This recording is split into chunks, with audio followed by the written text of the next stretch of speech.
ભગવાન ઉપર ભરોસો રાખજો। આ કથામાં સમજવા જેવી વાત બહુ બહુ મહત્વની વાત છે। આ કથાની અંદર બહુ એક સૂક્ષ્મ સંદેશ છે। ભગવાનના જો તમે ભક્ત છો, ભગવાન પ્રત્યે જો તમને ભાવ છે અને તમે ભગવાનના થઈ ગયા છો, તો પછી ભગવાનને તમે ગમે એ કામ બતાવશો, ભગવાનને ગમે એ કામ કહેશો, તો ભગવાન ગમે તે કામ કરશે, ગમે ત્યાં આવશે। ઉત્તરાના ઉદરની અંદર ભગવાન ગયા છે।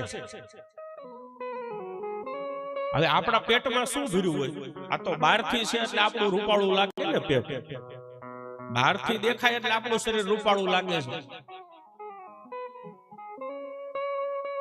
બાકી ઉદરની અંદર તો મળમૂત્રના ખાડા ભર્યા હોય, વિષ્ટાના ખાડા ભર્યા હોય।